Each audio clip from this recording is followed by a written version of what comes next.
Oh, fuck. Look at that. I had to do it. I saw that picture and I wanted to use it. And I was like, wait a minute. I'll take out what that was for Models Without Borders. You had something on for Models Without Borders. Right. Yeah, we did an Ask Me Anything. Yeah. So I'm like, you know what? I'm gonna Photoshop it to where that was good. That was fun. You want that picture? I'll send it to you. You can use it as your cover page. I can cover picture for your Facebook page. Yeah, Tim, it's great to have you. Tim Holland, El Presidente from the Model Geeks podcast. Yeah, it's great to be here. And we're glad to have you. Not only El Presidente for your local IPMS at one point, I don't know if you still are, but you are El Presidente for Models Without Borders. That's correct. Yeah, and I've been president of the local club for, I want to say at least 10 years. Right. Oh boy. Yeah. Nobody else wants to do it, huh? That's well, it's the reason they call me El Presidente is because I'm El Presidente for life. Right. And so nobody else wants the job. You're right. Right. And the rule is, if anybody wants the job, all they got to do is say, "I'd like to be El Prez," and I said I would step aside in a nanosecond. Well, listen, you're a great guy, Tim. I love you. Good friends, and I wanted you on because you do great stuff. But I also wanted to talk about Models Without Borders. I know Rob Adams wanted to talk about this too. He's like, we should get El Prez on to talk. It was my idea. It was my idea. It was. Well, good. And we'll take. We're gonna take away the overlay really quick. And Tim, I wanted to make sure, since you were on, that even though I sound like a cross between Wolfman Jack and Nick Nolte, that I was here for it as well. Yeah, Justin, I prefer this voice actually. Groggly, sound more manly. It's all sexy and shit. Right. Goes with the scotch. We're going to talk about a bunch of stuff. Definitely Models Without Borders, and we're going to do that in a second. I just want to talk about, we had Samo on from the Geeks. You're on, and I always consider us good friends, our two podcasts. And listen, Whitey, D-Ren, yourself were always very good to me and our podcast when it came to starting up and getting things going, and I always appreciated that. And Whitey's good too, always checks in. Same thing with D-Ran. Sometimes, like I said, he messages, and then for like 5 days he doesn't answer back, but it's okay. But Tim, you always answer back. I can say that right now, that you always answer back. So we're getting people in now. People are starting to come in here, and I want to make sure that they're starting to type some stuff in the comment section right now. Frankie's our EV guy. So we're going to keep the conversation quick about Models Without Borders, and then we're going to get into your work. Sound good, Tim? Sounds great. So I know, Rob, you wanted to ask Tim some stuff, though. Didn't you want to ask Tim stuff regarding? You wanted to ask about some questions. Well, let me do the background, and then you can get into the stuff that I know you want to talk about. Right. Well, hold on. You can't show that one because that doesn't have El Prez on. That was prior El Prez. Matter of fact, I was going to give that to my daughter. I swear, because my daughter did a caricature of us, the five of us, and I wanted to. Yeah, all five of us.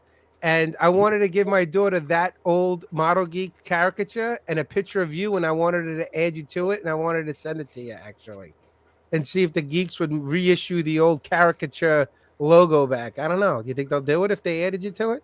I don't think so, because we really like the current one with the tail hook on it, since we're all. Well, I got that in there. That's what I put in our little. I put the little animation with the new MPG logo, which I like. I like that logo. I know you kind of like debuted it at the Nationals. It was kind of surprising how many people didn't know what that was.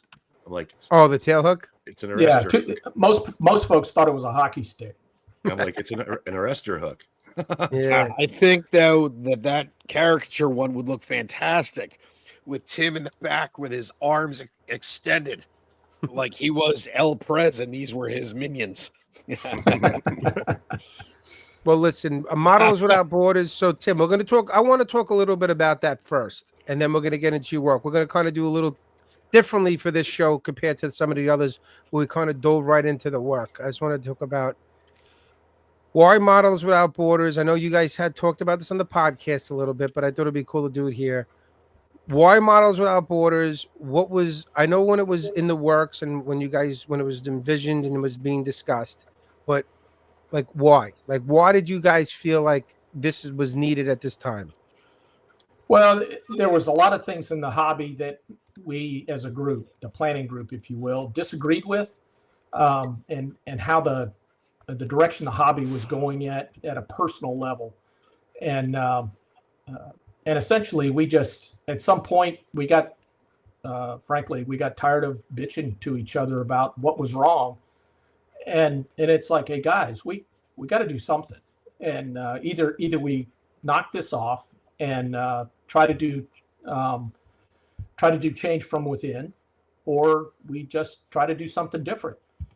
And everybody literally looked at each other on that call, and it was a video call, and said, well, let's do something different. And it's like, okay, now's the hard part. What is that going to look like? Mm-hmm. And we all basically took our principles that we had been talking about that we felt were lacking and started writing them down. And right. I think it took about a month, and we pretty much had everything described that we wanted to do. And it's like, okay, when do we want to go live? And frankly, it was tied to how quickly could we get a website up, right. Get it the way we want it. And once that was ready, we turned it on. I think it happened at the perfect time, actually. Mm-hmm. It was happening at a time when IPMS was having issues, and those issues were glaring issues at the time, becoming more and more glaring, not just because of what happens at shows necessarily, but also just the bad press that they were getting at the time, right? And right. I actually said this on our podcast about why people go, like, there's no other clubs. It's IPMS. That's it. I mean, there are like the NNL clubs, I guess we would consider them, or things like that. There's car clubs. We have the Lawyers Club, Long Island, whatever, here, a car club. But amps, obviously. But if you're an armor guy or military modeler type person.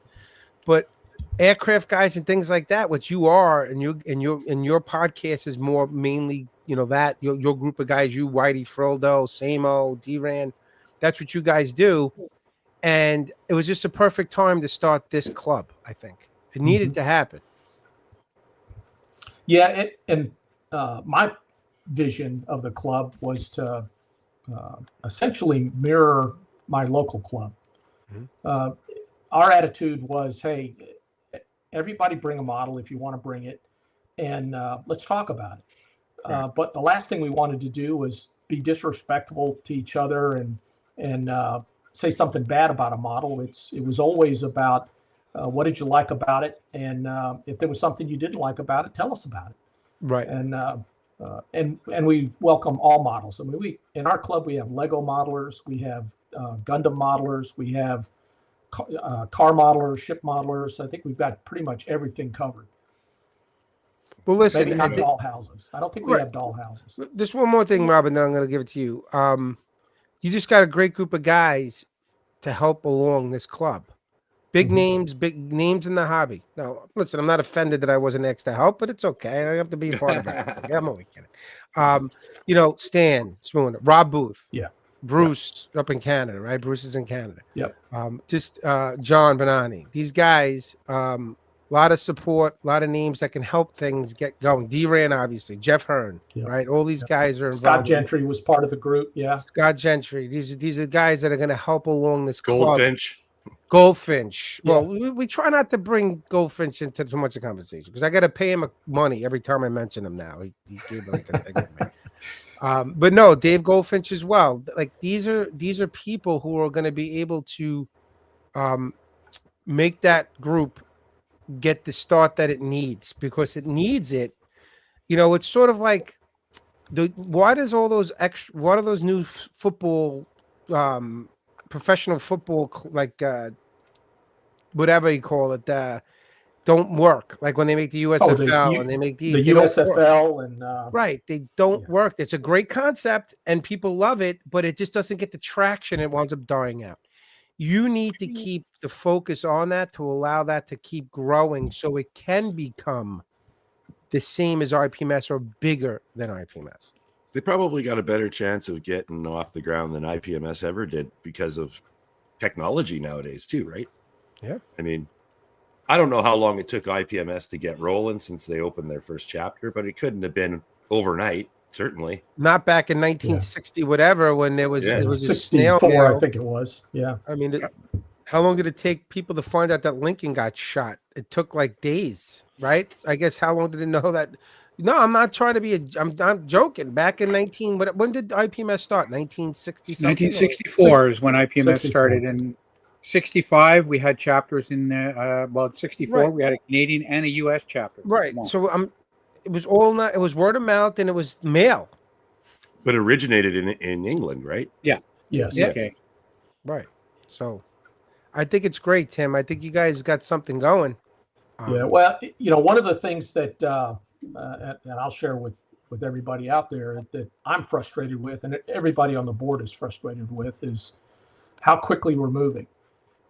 We want to move faster, and unfortunately, we're limited by bandwidth. There's only so much that 8 guys can do, right, to move things forward. I'll be the first to admit I'm not very good with social media. Mainly, it's because my head doesn't work very good in social media. I get so I struggle with it. Even though I've got a Facebook account, I have a hard time getting on there and doing it. Yeah, I tried messaging you after you won the Moosaroo Cup, which we'll talk about later. And you got your shit so locked down, I couldn't even send you a message. Yeah, he told me that. He's like, I was messaging. I'll message him now. I said, and I was like, oh, he got back to me. So unlock me, man. Yeah. So I will. So the point of what I was going to say is that we need help. And if there's folks out there that want to, they're watching YouTube. If there's somebody that they're really good with YouTube, hey, give me a shout. Send me an email, president@modelers.org. And that's 2 L's in modelers, the international spelling. Right. And, please, if you're interested in helping, let me know. And I'll make sure that the right guy on the board connects up with you and rub antenna, and we figure out how to make you part of the team. Yeah. No. And it's whether it's YouTube, Reddit, Instagram, Facebook, because right now most of the folks that are involved or not involved that have tied themselves to us by signing up and either subscribing on the website or subscribing into the group on Facebook are from Facebook. There's a few guys that don't do Facebook. That's why the website's there, is for people who don't do social media. Right. And but I want to get us on all the other platforms. You do, and you will. I just want to know, what about local chapters, type of things? Like, what's that? Like right now, you guys are like, it's just one group, and it's like. Yeah. So what we have is a multinational organization at this point at the top, and we're working on creating a U.S. chapter, a Canadian chapter, and then an Australian chapter. Those are our first 3. We know that we need to start branching off the U.S. chapter in 2026 because that's when we're planning on acknowledging at least 3 clubs affiliated with MWB in the U.S. Okay. And to do it legally, we've got have a U.S. organization separate from the multinational organization. Okay, it makes sense. Legalities. Well, it's going to work. Yeah. It's going to work. It's going to work. And that's going to bring us to the next question. I know Rob wants to get involved in this. And then we'll go to your work, Tim. Is Okay. was it the VMX show that this recently happened? Yeah. VMX 25. Yeah. 25. Yeah. VMX 25. And I know how many people entered that, though. I mean, I know there's a bunch of categories, figures, this, that, and the other, armor, military vehicles, so on and so forth. But how many entries did you have for that? It was all virtual. People submitted pictures. Yeah. I know there's a problem with the website, but how many did you have about? I want to say we had 115 modelers register and about 300 models total.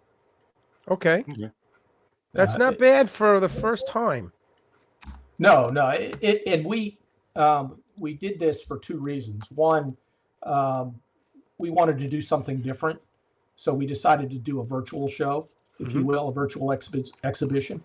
Right. And we had never done that. The only people that we know that have done that is the Bandai with Gundams, Right. and of course that's all proprietary. They're not going to share how they did it and how they were successful. Right. But I'm sure there was a lot of money thrown at it to make it happen. Oh yeah. Well, it is Bandai. Yeah, exactly. Yeah. So we kind of chatted around, and Dave Goldfinch actually had the idea. Let's do this virtual, and let's see what we can do. See what we can learn from it. Yeah. And we learned a boatload, and even to the point of there's a whole lot of things we won't do again, but we plan on doing this every year. No, I think it was great, and it was a great response for a first time. But that's going to lead into. I know Rob wanted to ask a question because let me add one more thing with VMX is that I know folks are a little frustrated that they haven't seen the results yet. We do have a couple of categories that we've completed the judging on and have the results out. But unfortunately, or fortunately, all of the judges they have day jobs and lives, and because it is virtual, they've got to coordinate their times and make sure that they're all on the same call together to go over individual entries and get them closed out. It gets to be a little. The logistics get to be a little tough on stuff. I'm going to have to get personally involved with some of the IT stuff on the website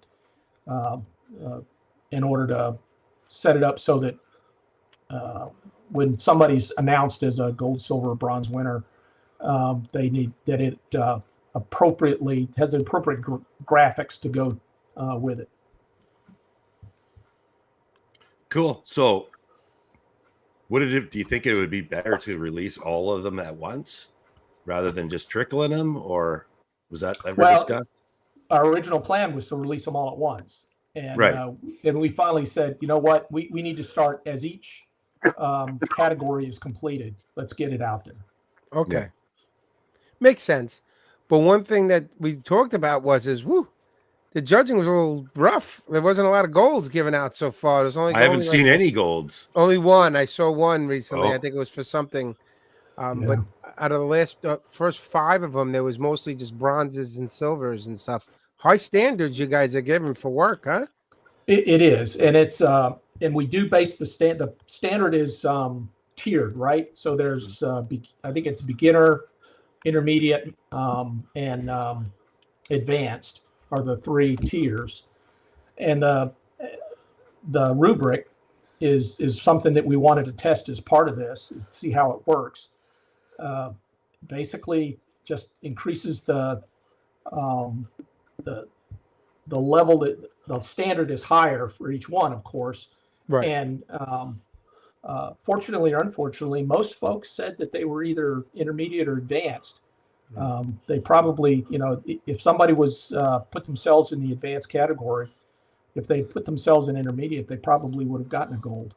Right. Well, that's one of the problems too with submitting everything as a picture is you can zoom in, you can do all these things, right? So how much does that factor into the judging, right? Like if you're like, oh, I think that might be a seam line, and then you zoom in and you find it, and what, right? Like, because that's Yeah, the judges are not. It's my understanding they're not supposed to do that, but that doesn't mean they didn't, right? Because you can go online and you can look at the pictures and you can zoom them in and you can do whatever you want to do with them online, and nobody's looking over your shoulder to do it. But the judges it's my understanding they agreed that they wouldn't do those kind of things. That they would look at them, from the kind of how it's been presented. Right. Yeah, exactly. And of course, we did specify that, hey, if you do these 10 photos this way, that will give us as judges the best ability to evaluate your model, right, as opposed to submitting 3 or 4 and it's a smile as your picture's being taken, so that it's, of course, the best view as opposed to a view from all angles. Wasn't this rubric being tested in an actual live show? Weren't you guys talking about that? Potentially at, now I'm going to forget the name off the top. Model Fiesta. So it hasn't been yet then? No. Oh, okay. Yeah, Model Fiesta down in New Braunfels, Texas. I believe it's the 3rd of January. Right. Stan was talking about that, I think. Most of those pictures that are coming in are probably... Majority of them might not be the best types of pictures, though. Most of them are probably all cell phone pictures, too, right? If you think about it, like how many out of the 115 people that submitted pictures? Yeah, but it's not a photography contest either. I know that, but what I'm saying to you is this: that some pictures might not show the model as good as they could be. It could be lighting issues. It could be like camera issues. It's like. Mm-hmm. That's something that needs to be taken into consideration too. You could build the best model in the world. You got a really shitty, blurry picture of it or out of focus picture. You're not really seeing what you want to see on it, though. Yeah, that's an issue. I got to see every photograph as before the judges did, so that because I was the guy that was organizing them to show them on the website. And if there was one that looked wonky, I shot a note and said, "Hey, can you redo this photo a little bit better?" Yeah, which is good. That's good. That's good to do. No, that's good. Yeah, but listen, Tim, we're supporting you. I talk about it. I've talked about it on our show. We've talked about it. I want to see Models Without Borders be successful. Like I said, all friends are involved in this, so I can do nothing but want to support you guys. And if you need anything, any help, you want a promotion or some spots.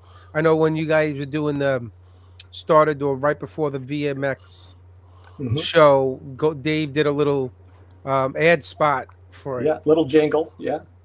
A little better if Dave didn't do the actual speaking of it. He could have AI'd it or had somebody else do it, but that's just my only gripe. Be nice to the Dave. We gotta make sure we have an international flair to this thing. Yeah, well, listen, I could do the next one if you want. They can have a little Long Island feel to the ad spot. Jesus Christ! Hey, VMX 727, enter your friggin' models.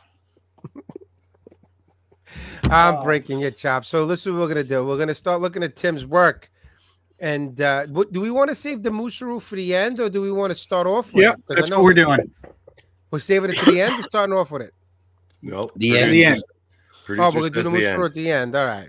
So Tim, this is you. You're going to talk about your work. And sure. We're going to have some fun here. All right. So this is everything's 72nd scale, God scale.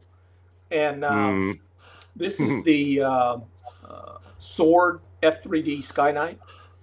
And I have 3 of these kits because I've always wanted to do these, and the ancient Matchbox kit is not buildable. It turns out that the sword kit is buildable, but it took a lot of work. And that's just there should be some other photographs. Yeah. Oh, they're coming. Yeah. So the seam filling was just a nightmare. There was some sort of piping on the side that I think it was an electrical conduit or something on the outside of the aircraft that was only on a single modified aircraft that was used by some contractor to test something. So no operational aircraft had it. So that has to come off the model. because that's what they use to scan it or do something. But you can see the kind of work that the intake needed. That is, not fun.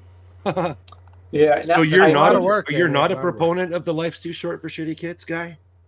Well, I don't consider this a shitty kit. It's Okay. it is limited run, but it's a hell of a lot better than the Matchbox kit.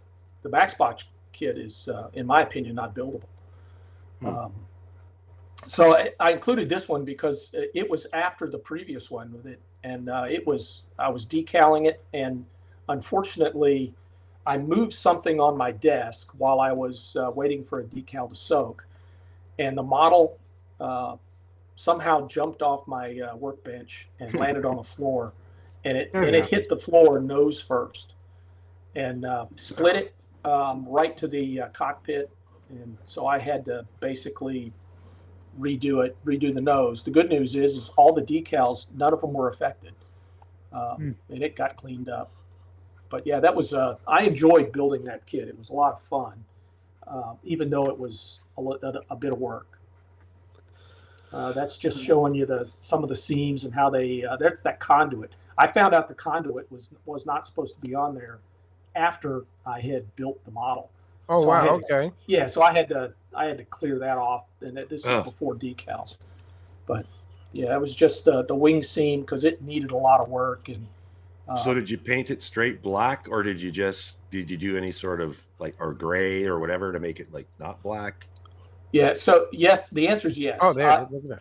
There's multiple all black aircraft that I've done. I really like doing an all black aircraft because one of the first awards I ever got for a model was an all black P-70 that I basically painted it multiple colors. So what I start with is a Mr. Surfacer black primer as my base black, and then I use a little bit of blue on top, and on the bottom I'll use a little bit of red. And when I say use those colors, I'm mixing them in with basic Tamiya black. Okay. So that I'm using a mixture of a bluish black, a reddish black, and then why the red underneath? It just seemed to look better because when I look at pictures of color pictures of all black aircraft, the tops seem to have a blue cast to them, and underneath there's usually hydraulic fluids and other things which most of the time the ones I've seen, they've all been red, and other fluids that get on there and tend to dirty it up a little bit differently so that it doesn't have that bluish cast to it. And that's why I chose red. Cool. It just kind of looks the part better, for lack of a better phrase. And then I use a mist. It gives you a little contrast too between a mist of dark gray on the top in different areas just to kind of break it up a little bit, so that it's and the dark gray is a little bit lighter than the black, but not by much. I like the color that's black. This has got it looks like in a way it's like chocolatey to me, isn't it, Rob? Is that a good way to put it? No. That's funny, Tim. You mentioned that. I used to get my work boots shined, and he always my boots were black, but he always used this blood red, kind of clear finish over the black, and right. I can see how that would work with doing this the looks aircraft. great. Black is a tricky color to make look interesting. Right. It's hard to make it look interesting, right? Yeah. Any solid color on an aircraft, if it's only one color, you gotta find a way to break it up. Otherwise, it just looks too monochrome and too toy-like. And of course, the base that it's on, I got from Bases by Bill, and it's a custom base that has a little bit of Marsden matting that it sat on because this was a Marine aircraft that operated in Korea. Shot down a MiG, actually two, and with the pilot and the radar intercept. Did Bill do the engraving on there for you? Mm-hmm. Oh wow, he does that. Bill does that stuff. Oh yeah. Well, it's not Bill, but yeah, they do that stuff. Yeah, Bill doesn't actually do these anymore. It's Christian and his son. Oh, okay. Oh, Christian, right. That's what someone had told me about that. Yeah. Really nice. Really nice Thanks. base too, but that's a really nice work on that. So 72nd scale, Tim. That's right. That's what you like. That's why he did so well with the Moose Root Cup, Rob. Because it's 72nd scale. Because it was 72nd scale. He wasn't taken out of I his was wheelhouse. way out of my wheelhouse, man. I should have been building a See? 3-foot long submarine. I think There that you the go. geeks got prior knowledge of what the kit was. I'm gonna call shenanigans. No. I don't No, know. and we're not talking about that one yet, though. But Oh, no, we no, will there was though. no There'll be a big thing about that. Well, there'll be a buildup. Yeah. All right, all Retro- right. There'll be a Retribution. build up. Yeah. So this next group is the Arma Hobby Wildcat, and it's the FM2. I had been wanting an FM2 for somewhere around I don't know, 3 or 4 decades, because the old Airfix FM2 was covered in rivets. It's just not buildable. There's a short run kit. I forget who made it. AZ Model maybe, that was okay, but kind of basically what it did was provided a new fuselage that you used the Academy Wildcat and you converted it, which is really not a good result. I liked it so much I bought fucking 6 of them. Yeah, exactly. Well, I had always wanted to do one of each scheme that the aircraft wore, and this is one of those few that's a small collection, but at the same time a lot of different color. Right. So that's why I wanted to do it. The Arma Hobby kit is a dream to build. I had absolutely no issues with any of the 6 aircraft. Well, there's that scene that from the sword kit. This was in with these, so sorry about that. Yeah. Come on, Frank. You see what I'm talking about? Hey, he's the one who gave him like this. Back off. Get your own. It should have. Yeah, that should have been in with the sword in the sword folder. Yeah, that's just the cockpits. I did this batch build. I love doing batch builds. The first batch build I did was let's see, I think it was some Hasagawa Hurricanes about 20 years ago, and I called it hurricane season, and I built 7 or 8 of them at once. But I just did everything at one time. That's before I put the wash on it. Right. And just I guess that's one of the advantages of 72nd scale. You can do it that way, right? Like it's easier. It is, yeah. I mean, the engine is real nice. This is me test fitting it, make sure everything is going to go on right. What do you do for your aluminum? Like to do the metal finish? What do you use, Tim? I use let's see, it's a Vallejo metal color. Oh, you're using the Vallejo. Nice. So I have those too. I love them.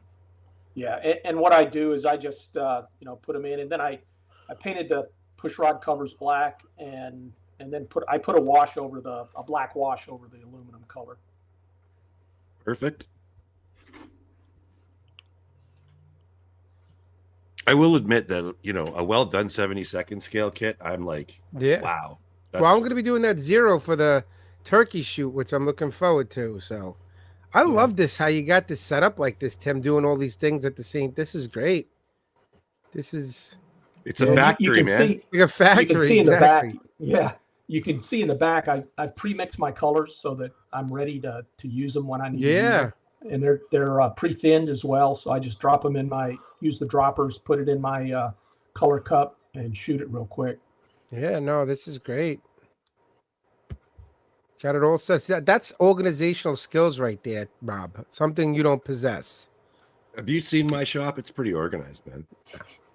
Well, there's the 6 completed. Yeah. It turns out there's a 7th one I need to build to add to it, and that's the. Was it you didn't realize that it was available, or you just said I'll save it for another day?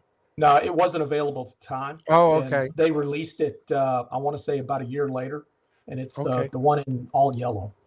Oh wow, trainer. Yeah. Trainer one, right? Mm-hmm. Really nice, Tim. Look at this. So, how long did it take you to build 6 of them?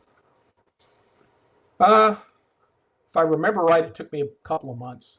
He's retired though. The only thing Tim does is no, crossing but guards. that's not bad to put 6 months. Tim's right. When I said that on the podcast. Remember when I was a guest on your podcast?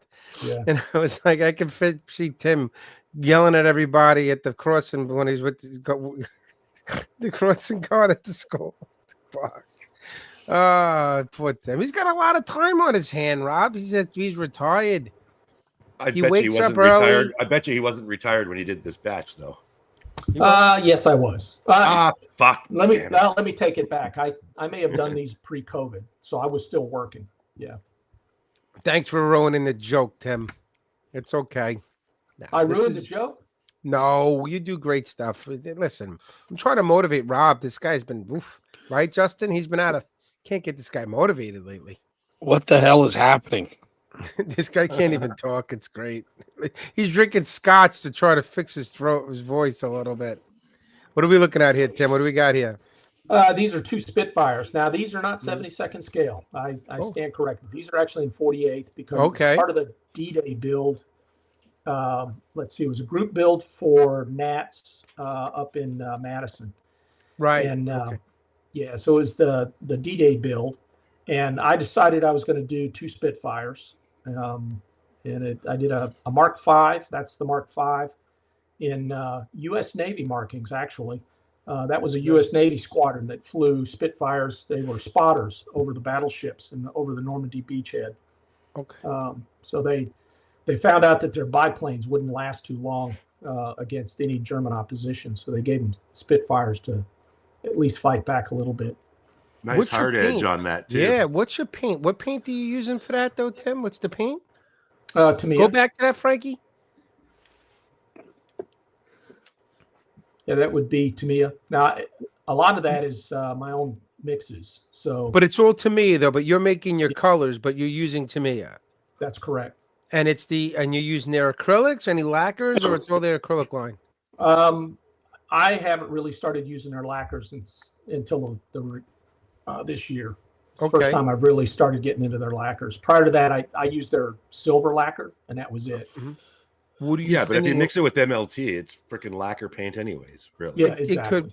But is that what you're mixing it with, like a leveling thinner? Yes. Because I'm going to tell you right now, Tim, your paint is smooth as silk. I can see it from here. It looks really good. Well, thanks. It doesn't always look that well when I'm doing it. I know, but even the corners where you get that little graininess, I can see it's nice, and from the pictures, it looks really smooth. Mm-hmm. Thank you. Here's the cockpit. I had to get the pilot, make sure he fit. I think this was PJ Productions is who made this. Okay. And he's in his blue flight suit. Painting's not done on that one in this photo. Obviously, there's a lot more to do, but I wanted to make sure he fit. I think one of them I actually had to. Yeah, I remember this now. I had to create the seat pan, the parachute that he sits on. Okay. Yeah, I had to actually create that so that he sat properly in the seat. How do you feel painting figures, though? Is that something that's out of your wheelhouse, or is it something you feel comfortable doing? I feel very comfortable doing it. I've actually completed some Star Wars figures and won more awards with those. I'm sorry, Tim. I was just asking the question. You're putting your resume out here right now on me. I was just asking if you feel comfortable. I was going to say, man, that's a pretty nice figure. No, I was going to say, yeah. I just remembered that it's 48 scale. So yeah, because I was going to say it's easy in 48. To me, it's easy in 48. But I also do when I do my pilots, I love doing in-flight aircraft. So when I do my pilots, even in 72nd scale, I try to make them look reasonable through you're looking make sure you paint the pupils and everything. I want to see what color his eyes are, all that good stuff. stuff. Paint at 72nd scale though, and then you're gonna paint at 48. I'm not doing any googly eyes, guys. I'm not gonna do that. Dude, painted 48 scale figures after doing 72nd, like doing like a 16 scale figure, for God's sake.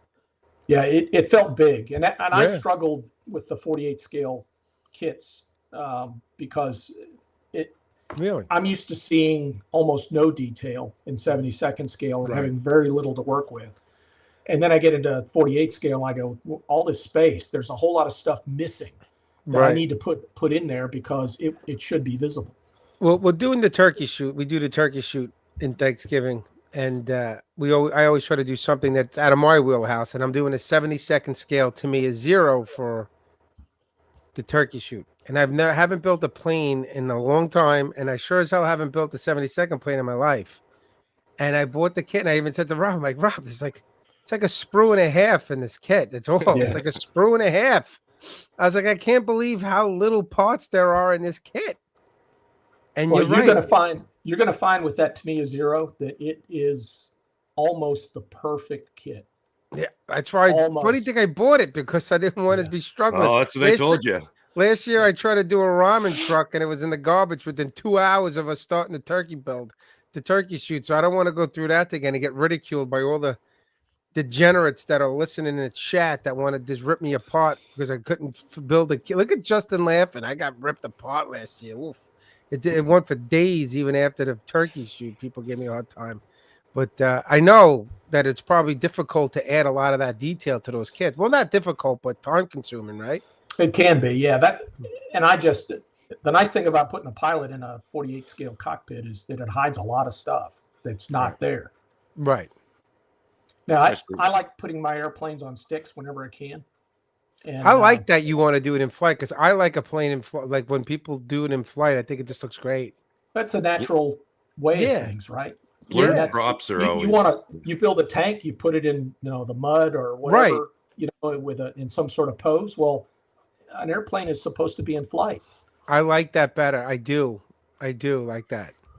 What are we looking at here? Well, I'll let you know that on the props, I actually 3D print those. Oh wow! Do you give it 3D print? Like the blurred effect, yeah. Yeah, to give it a blurred effect, and what that is, and I use a filament printer because I can't tolerate the resins. And so what I did was figured out a way to print a clear filament and minimize the layer lines on it so that it's almost transparent. And then I use a little bit of smoke on the back of the blade, and then of course a little bit of yellow on the tip. And to me, it's a fairly easy process now that I know how to do it, but it took me a while I think I went through probably 50 different designs before I figured out the one I liked. Are you doing masks for this, Tim? Or like I see the cameo behind there. Did you scan and do masks, or is this like furball decals and stuff?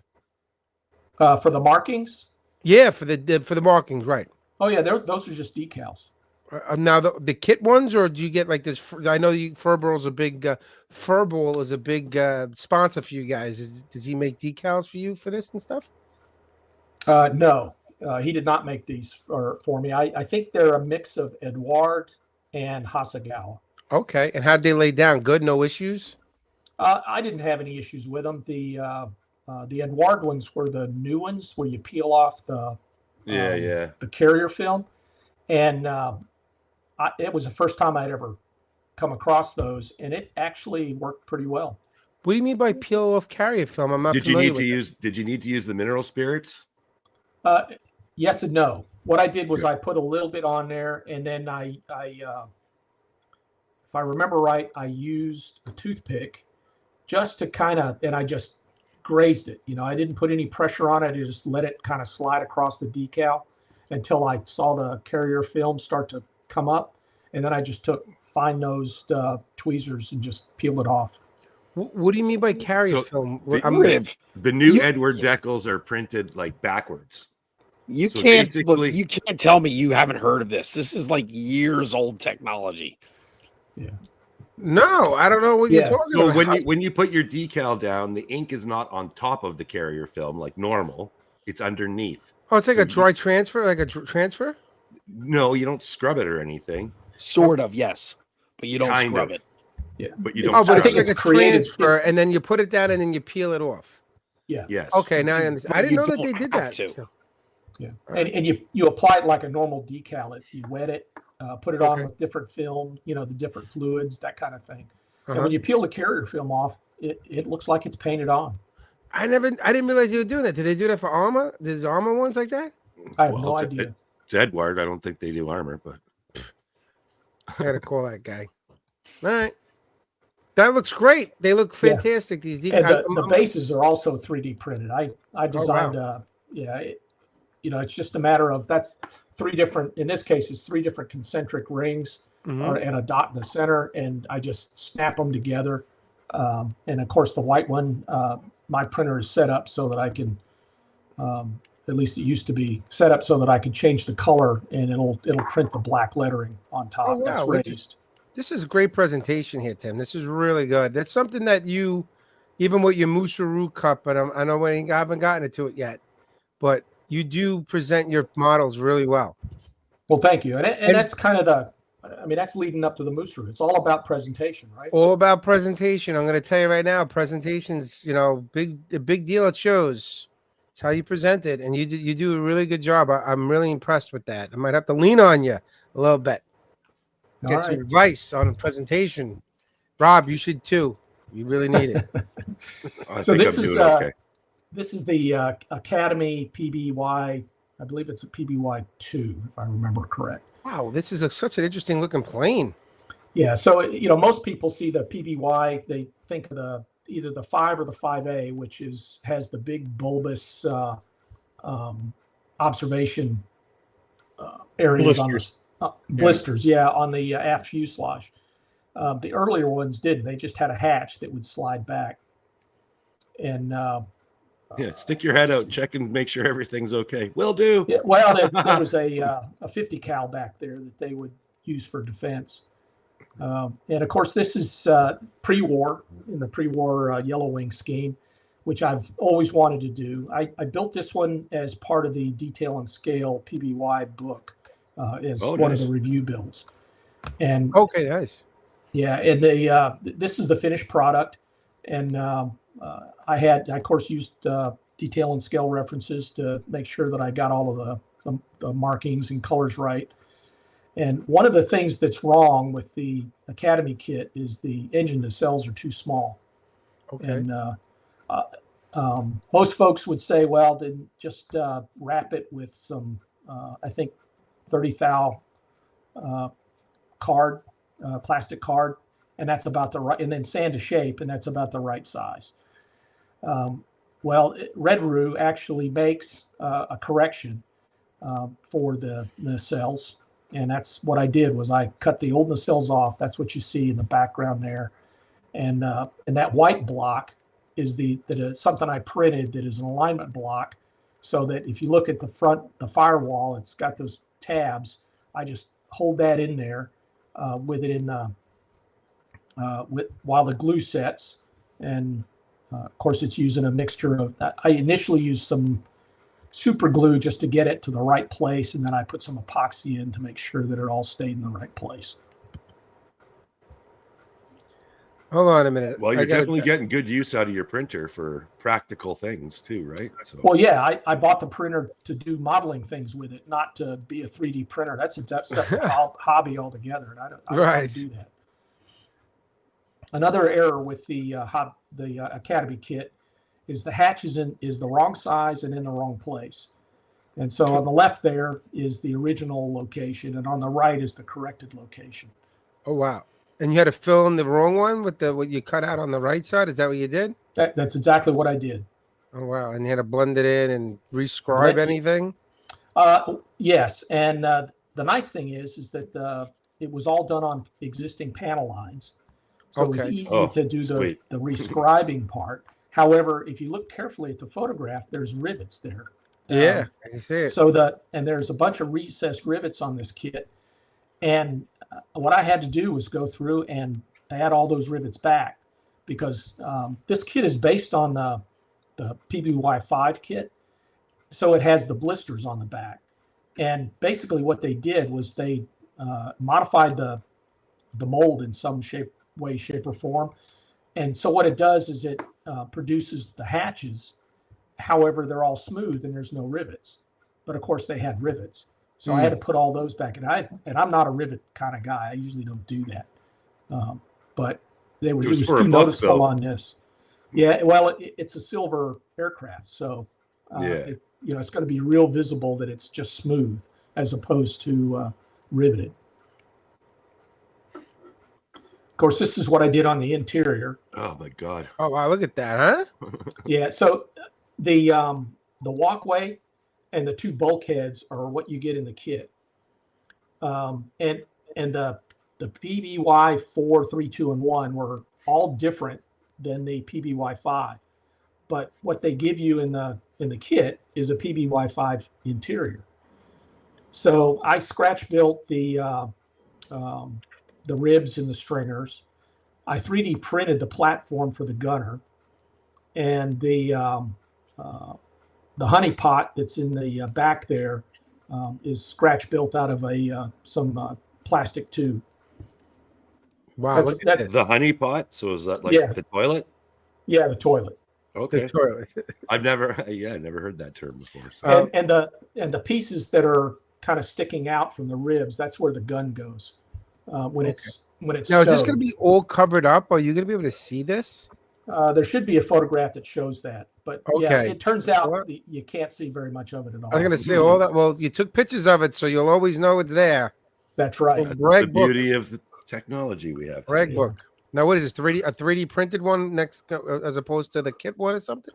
Well, that's a resin, traditional resin Okay. engine on the left and the kit one on the right. And as you can see, there's a significant difference in how the two look. So, of course, I Yeah. used the red one. That was also part of the Red Roo conversion. Okay. It Have ended you ever up looking. Have you ever seen John Colasanti's 3D prints of engines and things? You ever seen it? Yes, they know John very well. Oh, Yeah. okay. I mean, Yeah, he's one of our sponsors, and yes. Yes. oh, that's right. He is. Yeah, All right. and we're very familiar with his engines. They're beautiful. They're awesome stuff, man. Look at this, huh? This is a really cool plane. Interesting. I've never seen this plane before. Really So interesting. this is putting the outer wing panels and connecting them to the inner wing. I struggled with how am I going to do this so that it doesn't look wonky and they're nice and straight. Well, 3D printer comes in again. So I built a jig, designed and printed a jig that the wing could sit in while the glue set. Wow, look at this. Very ingenious, Tim. Look at this. I didn't realize you did all this stuff. See, well, I'm learning here.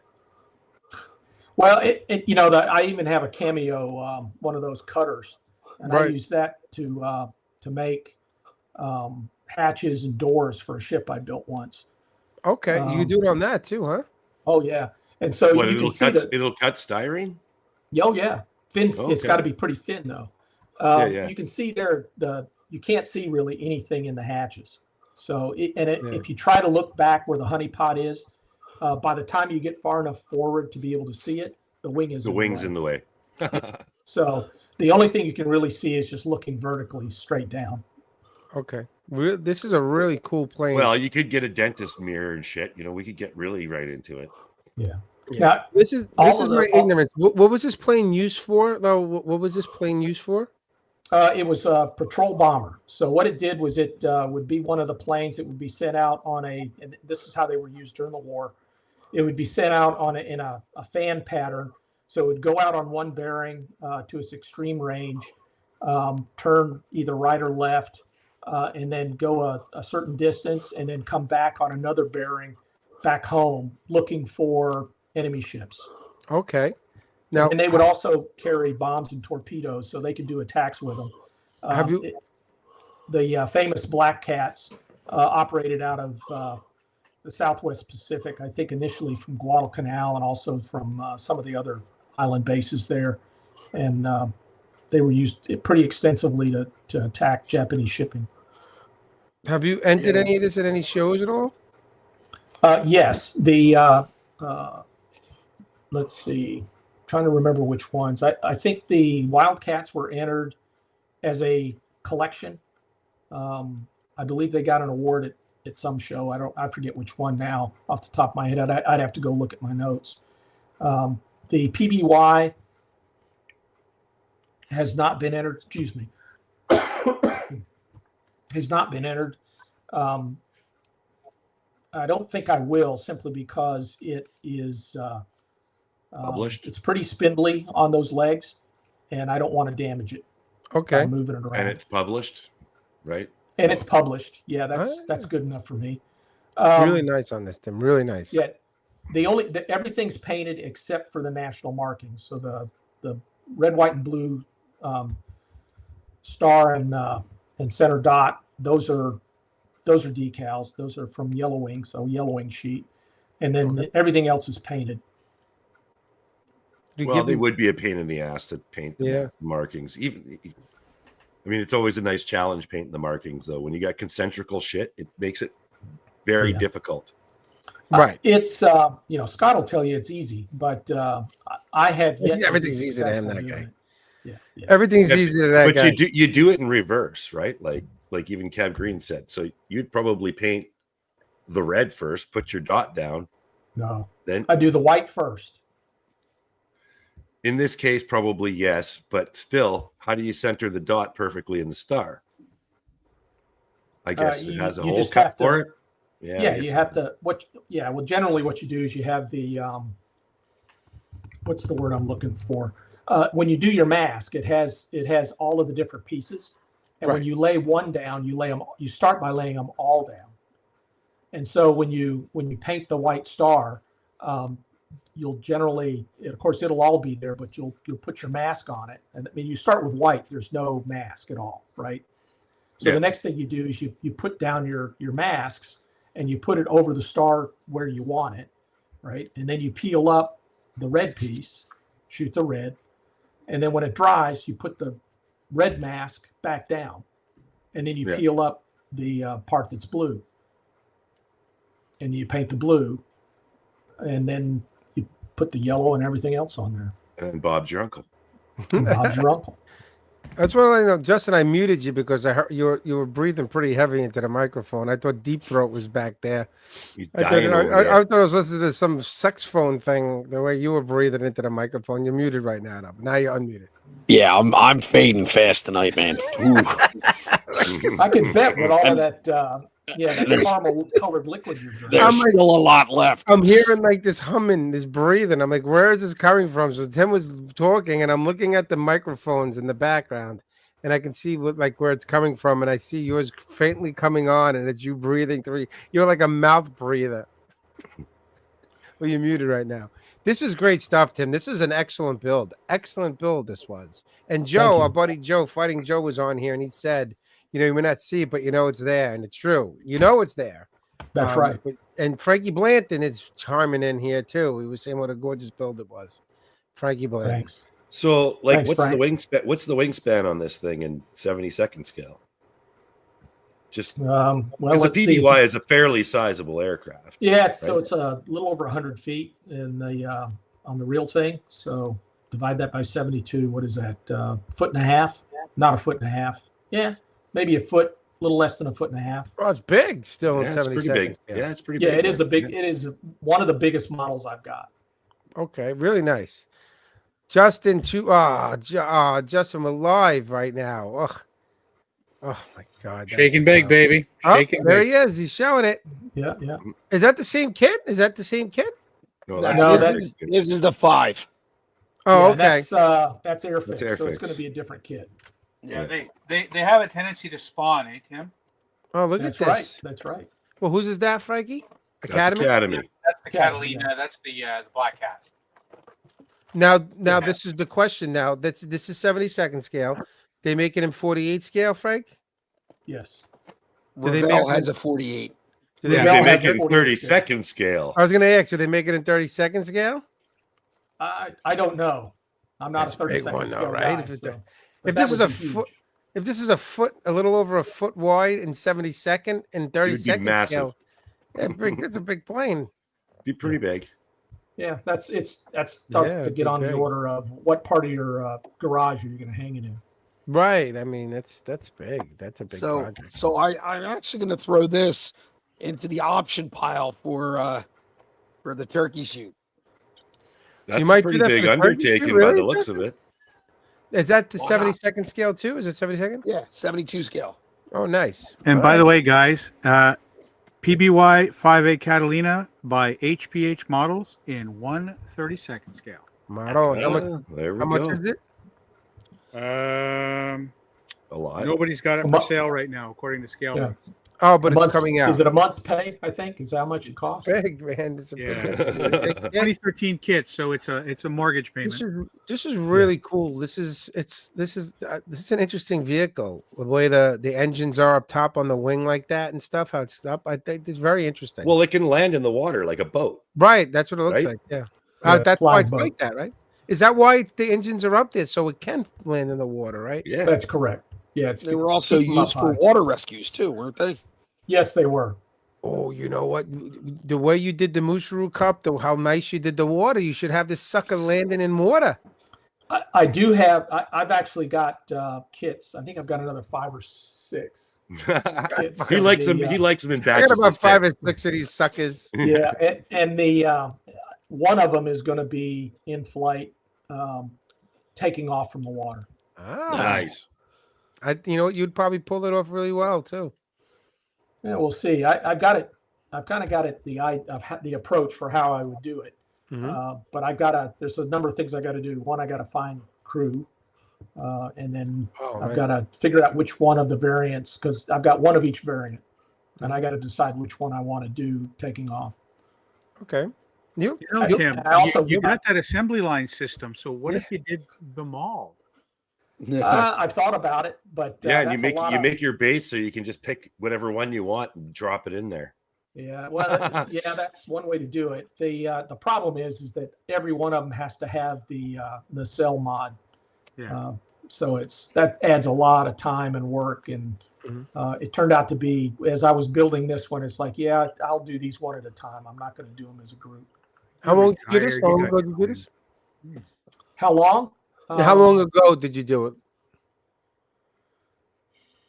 I want to say it was in. When did the detail and scale book come out? 24, 23? Oh, so it would have been. recent build. Yeah, all of these are generally recent, except That's for what the. it's saying. Because if it was a Wildcats. while, then you should build another one. But if you just recently did it, you got to take a break. Yeah. This is one of those. If you listen to the podcast, I mentioned that I need to not do a project model. I've got a P8 that is a project. It was supposed to be a fairly easy build, but after a year of working on it, I'm done. Right. I parked it, and maybe I'll get back to it sometime in the future, assuming that I live long enough. What are you talking about? You're going to be here for another 50 years driving us all So- crazy. I hope. So Shelf Yeah, Queen. I don't know if you're going to be able to build 50 years from now, but you're going to be here driving us crazy. That's right. Missing the Shelf. bedpan. Shelf Queen. Hey, Rob, Mr. get over Holland, here. you Grab missed this- the bedpan again. Hold this bedpan for me. Make sure you get it in the right spot. It's all right. Oh, we're up to the Mooseru Cup, but this is going to be a big discussion here because you did an excellent job on this. So we're going to give the backstory to the Mooseru Cup. So this particular kit, right? What was this kit, guys? Tim? ICM. ICM, yeah, it was ICM submarine. I forget which one it was called. Two of them. but There was two of them. Yeah, in with there. two kits. I still have the box here. You could build Okay. either kit or both. I chose the Mark 23, I think it is, U-boat, only because the other one I didn't like the look of it. This Me one looked neither. kind of cool. That's the one I did too. Right. Yeah, and so building the kit was actually fairly easy. I think Yeah. I had it completely together one afternoon after a couple of hours, including all the seams cleaned up, and then shot it with some gray primer. I forget what color gray I put over it.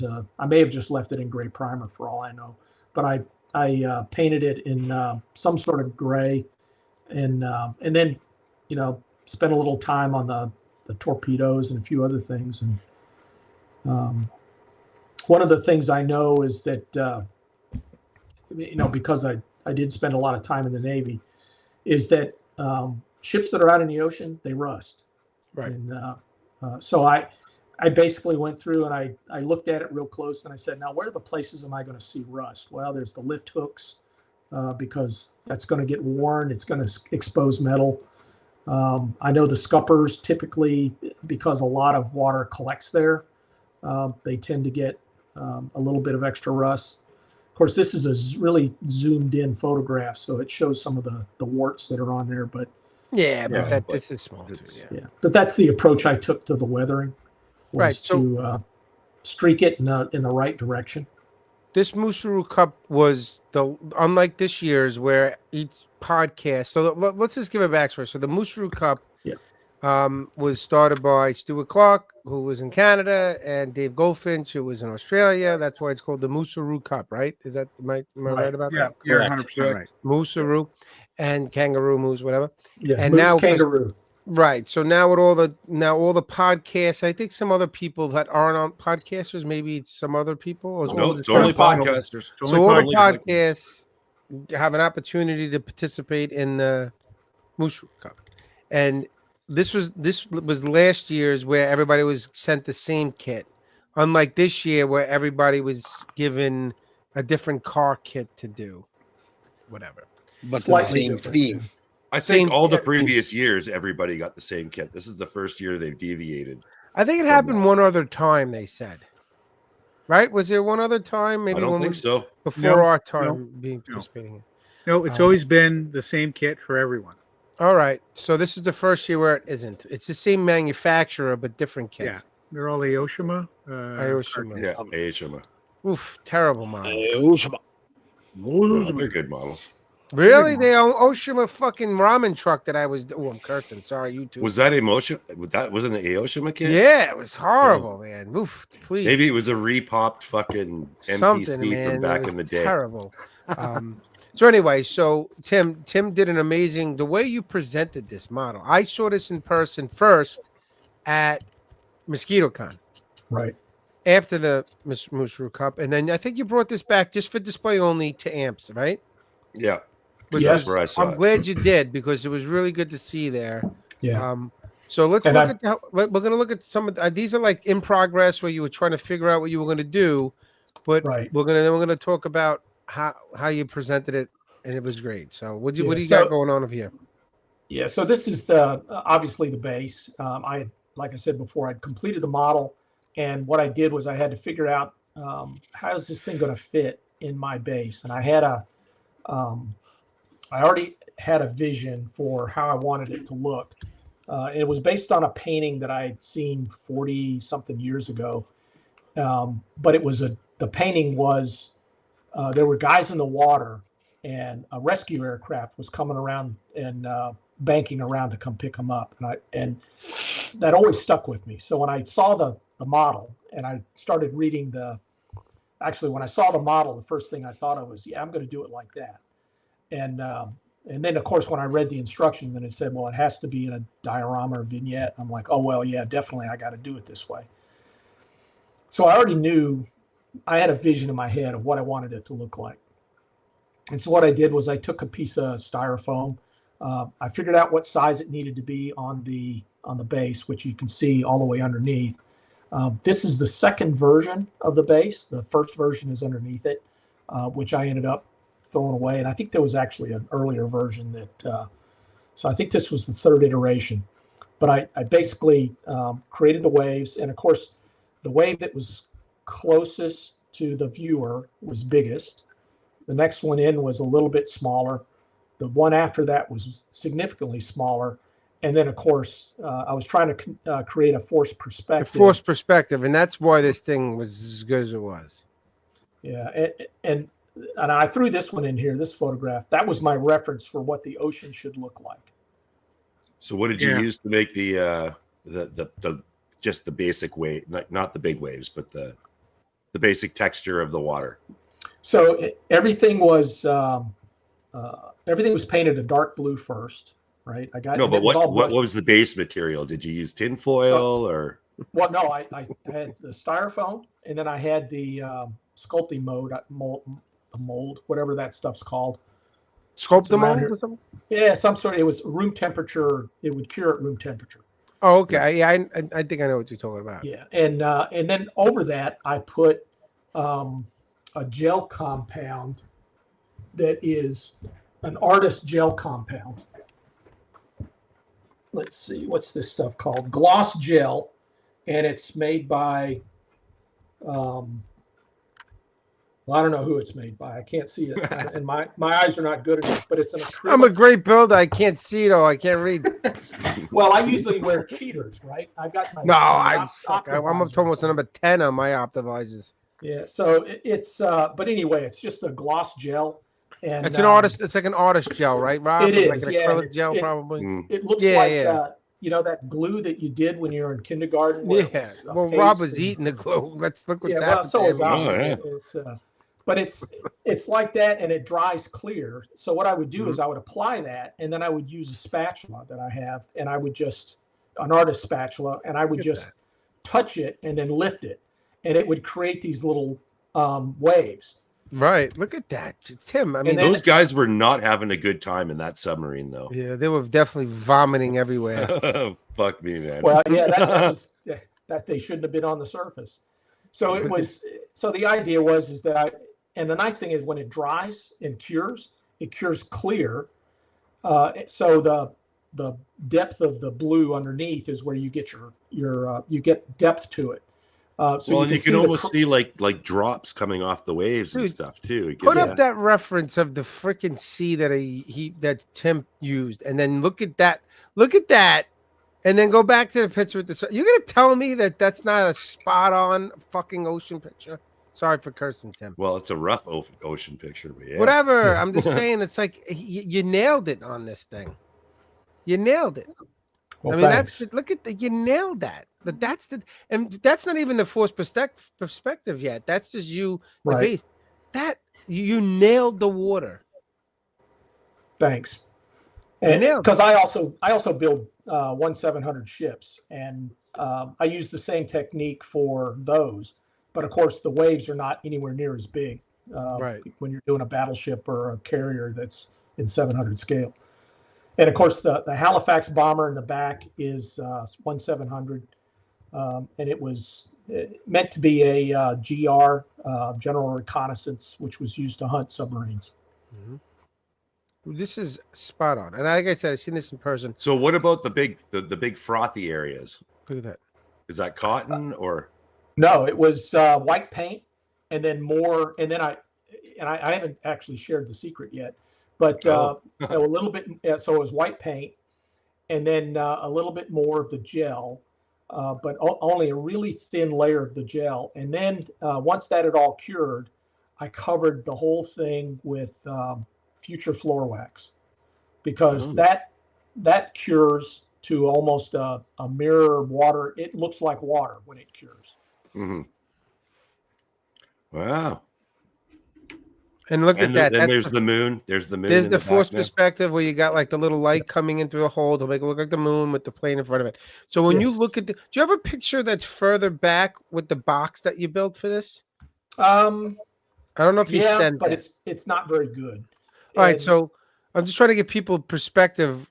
Funny because we're doing forced perspective or like an image of what this is like. You did it within like a so this a is shadow on a box 5, kind of thing. yeah, it's on a 5x7 base, and the box that covers it is open on the one of the short ends, and it's 3D printed, and I printed it with the hole to the shape that I needed, and fitted over the styrofoam, and I never glued it down.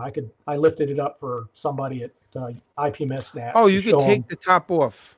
Yes, and let's see, and then I also printed a box to go over the hole where the moon is, and for the moon it's a white LED covered by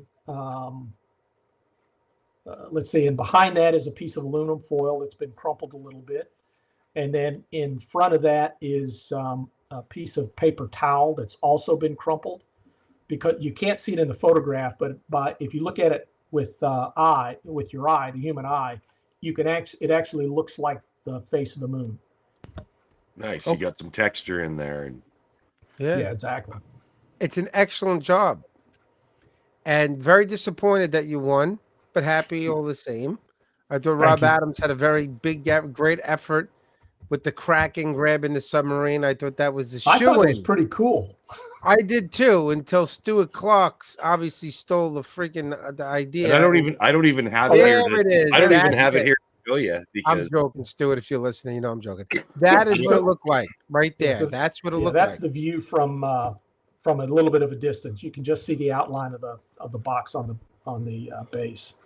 This And is of course, great. I titled it Contact Bearing 270. That would have been the crew in the aircraft. They probably had a radar, and basically it would have given them a bearing, and the bearing would have been 270, which is off their left side, and they would have just immediately gone into a bank to go investigate. Wow, really good. This is very well deserving of the Mooseru Cup for this, Tim. Very well Thanks. deserved. Thanks. I'm a little suspicious that the ship guy got the submarine. oh, But, we'll talk about that at another time.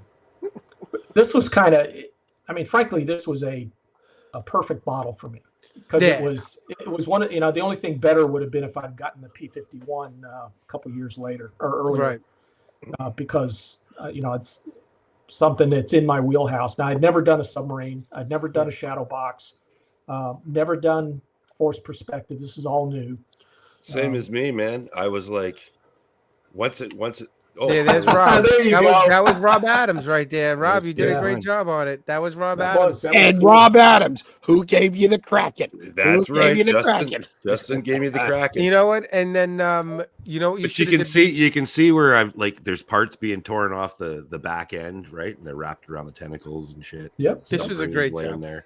But the impact of this was lessened because the scale model podcast did one exact with the same exact Kraken. They stole it. Bastard. I had to spend $40 to get a piece of black velvet to take these photos too. What is that? Velvet? Black No. velvet. But Nah, now but he if has you- a nice pair of underwear he likes to wear around the house. So we're But good. again, as nice of a job as you did, Rob. Yeah, was- Tim kicked my ass. Tim just blew it out. He just blew it out. And you know what? Ironically, here's a good example. This year, prior to the models being sent out for this particular Mooseru Cup for this next year, Justin, we chose to do it. And ironically, he's our car guy, and it's a car. So it worked out great. And now Yes, we have the exactly. car. And we also have, we have a third podcast now. Not only Justin is on it, the Model Car Mania podcast, because there's a car podcast going. I don't know if Tim, you're old, so you don't really keep up with technology. But I knew that it was there because I heard about it on your podcast. there you go. I know, breaking your balls. But so they were on another show, and then they were given the Mooseru Cup to be a part of it prior to that when they were on their other show, and when we created our new show. So we have two people within our thing, but the quarter scale would stand. We're not participating in something like this. But this is awesome, Tim. Were This you is able to follow all should. that, Tim? what's What's that? that? I said, were you able to follow all of that? I don't know. I'm talking. Yeah, I'm yeah, all yeah, crazy. yeah. Tim, listen. Tim, no, listen. Tim is a respectable guest. You do this when we have Steve Andriano on or somebody. Oh my god.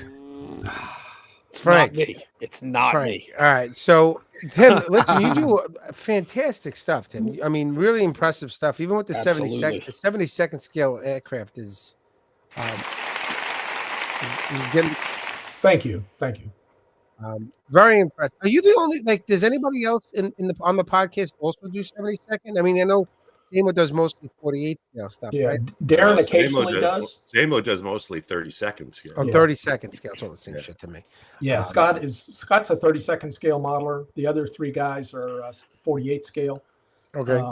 But Darren occasionally will do a 72nd, and I know Frill's done at least one 72nd scale kit, and of course the bigger, like if they need to do a P3 because they've done that, they flew in those and they have built. I those know for nothing friends. about planes, so when I listen to the show, I don't have a clue. All I know is Frodo was doing the same fucking model for like a year. What was it called again? Yeah. What was it? The Privateer. The Privateer. If I Yeah, gotta is he hear the finished that yet? Privateer one more time, I told him I'm sick of hearing about the Privateer. He's almost done now, though. He's almost getting done. He's been doing this since Jesus was a little boy.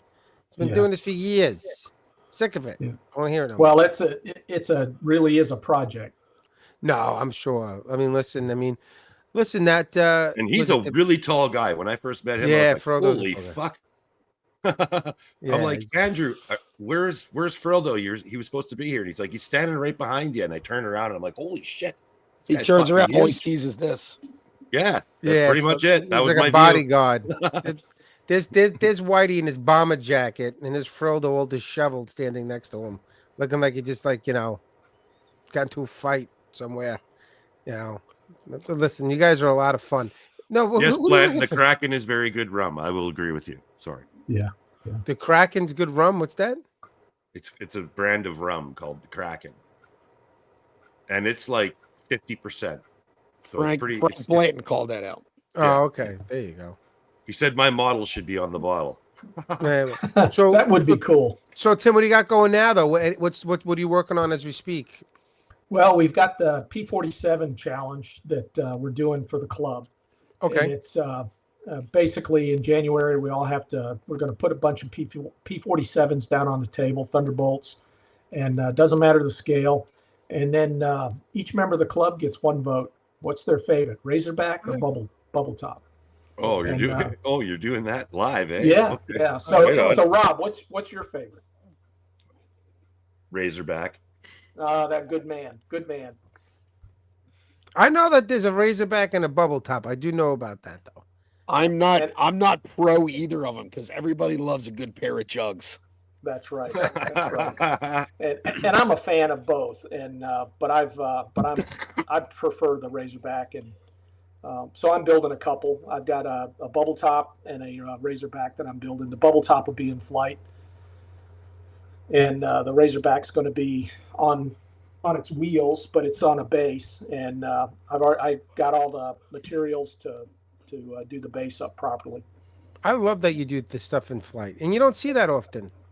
Most people don't, and I like the in-flight for a lot of. And I like that turns off a lot of people from doing it is A, lot of kits aren't designed for it, right? And B, the acrylic rod up the ass or whatever can be a little bit, I get it, but there's no other way to do it. There's no other way to do it. No, but you know what? Well, you can get those magnetic fucking things that'll just hover with nothing in between. Right? Dude, you print your own, right? See, this one's even got the label on it. Look at this. Look at Tim. He's got everything. This guy. You just print your own. You get everything. We're definitely in the bottom of the barrel, the Insanity guys. Woof. These guys got everything, right, Justin? Yeah. He's a man of very few words tonight. That thing right there is one of my printers. The other one is right there. Look at this guy. And I mean, the time that you have being retired now, Tim, you're just doing everything.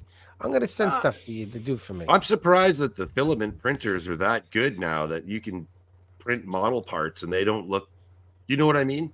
It's not the printer, it's the guy pushing the buttons. Yeah, you're right. Well, I'm just seeing, like, when I get 3D printed filament stuff, I mean, you see all the lines and shit, right? Well, yeah, that's because it's printed, especially that kind of stuff. You only need it to be functional, right? You don't need it to be pretty. So you print it in a way that'll use the least amount of filament. So I wasn't aware that they actually went that stupid.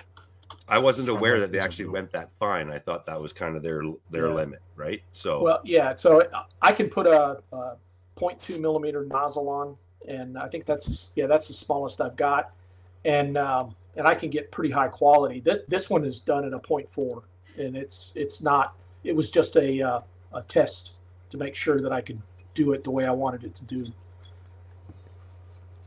So I'll print another one that'll be at a very high resolution, and it'll come out looking a lot better. That's awesome. Yeah, somebody else was talking about filament printing. Who was it? Was it Jeff? No, not Jeff. Who was talking about it recently? No, it wasn't Jeff. He's definitely not. Somebody was talking about filament printing, and you're right. We kind of had this discussion. Yeah, someone else recently was talking about that. And it's listen, Tim, you know what you're doing, man. You're definitely the best out of all those guys on that Model Geeks podcast. Samo thinks he's the best, but I don't know, man. I think you might have him beat.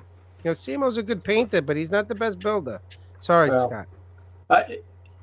I'm in good company with those guys. And they really push me to up my game. Absolutely. Good. You know what? I think that you guys got a great thing over there, and you guys, it's always nice to see you guys, especially when you do your live shows at like the Nationals. That was really nice. You know what? It was great seeing. I was gonna sit down at the Nationals, and then as I was getting ready to sit down, you weren't. I don't think you were at the table. It was Whitey, it was Frildo, and it was Samo. You were gallivanting, I think, somewhere, signing autographs somewhere. But some kid was over there, I think, with his mom. Was a listener of the show, and he was sort of like starstruck a little bit. It was really nice to see. And then they said, "Come on, sit down. We'll talk to you." And he was all excited. It was really awesome. Listen, there's not many kids like listening to our shows. A little serious, like this content is definitely not child friendly, but it was really nice to see that. I mean, he wasn't a little kid. He was like at 12, maybe 13 years old or something. An appropriate age to be listening to podcasts. And he was really excited to see. As the podcasts have kid friendly language. Yeah, but he was really excited to see you guys, and it was really awesome to see get him on there. It was really great hearing him, and that was awesome. I went to a show, and everybody's like, "Hey, man, fuck you." Well, listen, I mean, this, you know, we made a decision. Obviously, the Insanity. We made a decision early on that we were going to do as locker room as possible. You know, it's not for everybody, but you know, we try to have fun. And it's something like, you know, that's our personality. At least it's my personality. Justin's probably the most mild-mannered person on the show. You know, we were shooting for cesspool. We were shooting for cesspool. Right. We just, you figured, you ended up getting locker room instead of locker room. Yeah, it's always a good compromise. I want you to come on the regular podcast, though, Tim, one day when you get a chance. So we got to do that. I can do that. I had Whitey on. We had Whitey and D-Ran on early on. And you remember that show I played? It was like people listen to that show and they're like, I put it on like 5 times until I realized you were doing a goof at the beginning because I had it start with the Model Geeks music. Yeah. And then Whitey comes on talking to D-Ran like they're doing some like recap. And then I jump on and start like cursing at him. It's funny. It was funny, though. That was a good intro. It was a good intro. Tim, we really appreciate you coming on tonight. This was a lot of fun. We really liked it. It was really good. Well, I enjoy talking about models. Yeah. And when I asked Tim, he's like, "You want me on?" I'm like, "Yeah, man, come on. We're going to talk Models Without Borders. We're going to talk about some of your work." I definitely want to start. I really want to hammer and push the Models Without Borders. I really do. You know, you don't want to keep talking about the same stuff on your shows. People get sick of it. But yeah. What's wrong, Rob? No, there's nothing wrong. I think it's just going to be tough to draw enough people away from IPMS at this point. I don't think you need to draw anybody away from anything. I just think you got to give people an alternative. No, those old people are all dying off, and all the young people are going to want Modelers Without Borders. Yeah, it's all. That's what I'm saying. So it's going to take a little bit of time to make that. No, it's about providing options. It's about giving people the choice. Okay, they want to make. Tim is like George Washington. He had a vision of America. Now it's taking years. Took years for America to get to where it is, and George wasn't here to see it. Tim might be like the foundational member. When they talk about Miles Without Borders, like 60 years ago, there might be like a dollar bill with Tim's face on it. El Prez. No, it's going to be him in a car driving with model kits and cases to a show over the railroad track. You know what? The picture of El Prez in the cockpit that we did on the beginning, that with him smiling, that's going to be the picture in the middle of like the Models Without Borders dollar bill, like 50, 60 years from now. This was our founder right here, El Prez. Yeah, well, that's a good one, and there's a huge story behind that one. That picture. Yeah, exactly. That my wife. I loved hearing the story. You getting to go do all that shit in the Spitfire, man. That must have been freaking amazing. Yeah, no, I saw that picture. I was like, why didn't I got to put this at the beginning? That was a good picture. Yeah, I knew exactly what it was, and I was like, look at that lucky bastard. Yeah, you said you wanted one that was a selfie of me, so I wanted a selfie for the thumbnail. Oh, right, yeah. That so was like what I do for YouTube. Picture of my model room. Yeah, no, like a picture of just you're like smiling, you know. I mean, listen, no one can send a worse picture than Jeff Hearn, Maron. Yeah, That one was tough to look at, you know. That was a tough picture. I mean, it's tough to look at anyway. And hope he's listening. He's probably gonna send me some death threat or something. Pull out his Bowie knife on me again. Like he's gonna show up with that knife of his in your front door. He's gonna show up and shit in your lawn. Listen, there it is. Look at There him. it is, Look yep. at Tim. Look how happy he is right there. Look at that. Look at him. Yeah, we had just landed, and that was. Oh, you actually flew in it too? That's what. Yeah, it he was? flew in it. I Oh, I thought you were just taking it. I thought this was like, you know, there was like a line of people to take like a picture. Oh like, no, dude! You Disneyland don't or listen to the something. Model Geeks podcast without telling me you don't listen to the Model Geeks podcast. No, well, listen, I can't remember every single thing. My God. You Flew over the cliff. cliffs. Flew over the cliffs of Dover. Did you not? I did. Yeah. Did a barrel roll over the cliffs of Dover. Fucking sweet, man. How was the barrel roll? How did that feel? It was a little bit rough on my stomach because I do have motion sickness. So it's and I told Jeremy, the pilot, I told him, I said, you know, I take it easy when you do the roll because my stomach can be a little uneasy, and I got a little queasy, but otherwise, so once we did it, nice and level, and it felt good. I'll be vomiting everywhere. Yeah. I'd be He laughing actually my let ass me off, take the man. controls for a while, so I think I actually had the stick in my hand for I don't know about half an hour or so, maybe 40 minutes. Oh wow, really? Nice. Yeah. Well, that's a great picture. You definitely look very happy in that picture, Tim. I was, yes. Yeah. Yeah. And if I can find a way to do it again, I will. No, well, can you do it again? I mean, is it's something that would be hard Well, to it's do again? expensive. It's expensive, yeah. Yeah, I'm and, sure. And the reason we did this was we had 3 years of no travel because of COVID, Right. and you know, and the wife and I said, hey, you know, it was all budgeted. We've got the money. Why don't you do this? And, So you flew to England in a Spitfire? That's a strange way to get there. yeah, kind of the other way around. I flew to England and then I got into a Spitfire. Yeah, that's You awesome. know, you got the sword with the Angels, and now you're with a bunch of turkeys here, right? So definitely a low point. All right, Tim, we're gonna kind of. Speaking of turkeys, what are you doing for the turkey shoot? Are you gonna participate in the turkey shoot? I can, yeah. Come on, but we start 12:01 Thanksgiving morning, or whatever, and then we go until Sunday 11:59, and it's a lot of fun. We're in and out of the Discord build room. You don't have to come into the build room, but we all hang out and build, and and then when everybody finishes, we get Justin will put together like a Shutterfly calendar, like we've done. And last year, we how many people finished last year? Like 30 something people. It was a lot. Yeah, it was a lot of fun. It was a lot. This is an Like opportunity. So many people. We're going back to the Gregorian calendar. Listen, do you Yeah, have let me pick out a subject and I'll see if I can't Yeah, that'd be great. build it.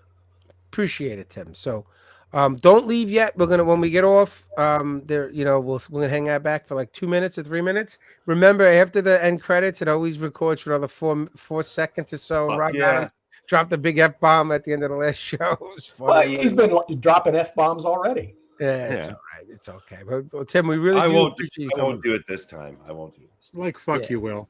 And we'll definitely have a show next week, I think. And we're definitely gonna have another show next Thursday, but obviously the next week is no show because of the holiday here. So no show. Obviously, Thanksgiving is Thursday. We'll be doing the turkey shoot on Friday. So show next week, but not the last week of November. We'll be showless. Adams, you and I could do one. Class it up. There you go. The turkey We shoot. What are could. you talking about? No, Well, we don't because- start till Friday. Rob and I don't start till Friday. Right. Yeah. So there you go. You're gonna be good to go. All right. Tim, thanks again for coming on. All right. We really do appreciate it. Hey, thanks for having me. Yeah. So let's do our pleasantries. All right. So Frankie Donati, Thanks for spending some time with us. Rob Adams, Have a good evening, everyone. Justin Ryan. Okay, doggies. Have a good night. All right. And our special guest here from the Model Geeks podcast, Mr. Tim L. Prez Holland. Recovery complete. All right. Yeah. There you go. All right, guys. Thanks for listening. Be safe, and we'll catch you on the flip side.